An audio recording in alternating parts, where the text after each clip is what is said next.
Habari za muda huu. Hii ni kwa mashabiki wangu wote wa Shadow Master Film. Najua nimekaa kimya kwa muda mrefu sasa, lakini leo niko hapa kuwatangazia rasmi tarehe ya kuachia kazi yetu mpya. Sababu kubwa iliyotufanya tukae kimya kwa muda mrefu kidogo, tulipata matatizo.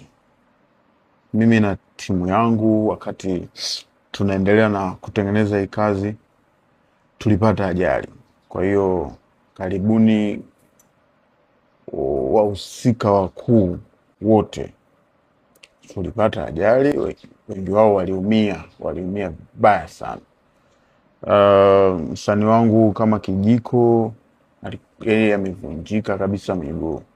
Yaani mtu ambaye alitoka salama nilikuwa ni mimi tu. Yaani mimi ndo nilitoka salama, japokuwa mimi ndo nilikuwa na drive.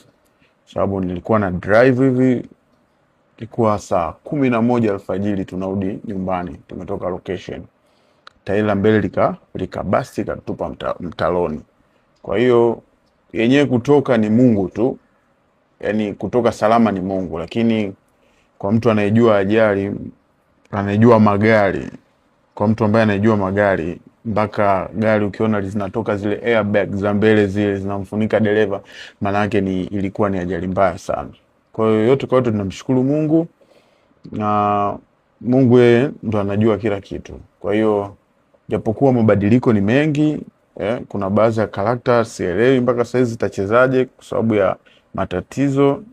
Hata hilo gari ambayo tulikuwa tumetumia pia lilikuwa linahitajika kuendelea kwenye hiyo movie, lakini pia nalo ikawa inabidi tena tuliache tubadilishe. Kwa hiyo mtachokiona kwenye hiyo episode ya kwanza na ya pili na ya tatu mtaona mabadiliko tofauti, lakini ni kwa sababu ya hayo matatizo. So hatuwezi tukaacha kufanya kazi, sisi tutaendelea na kazi. Ijumaa hii tunatangaza rasmi, Mungu akipenda, kwamba tutaachia episode yetu ya kwanza.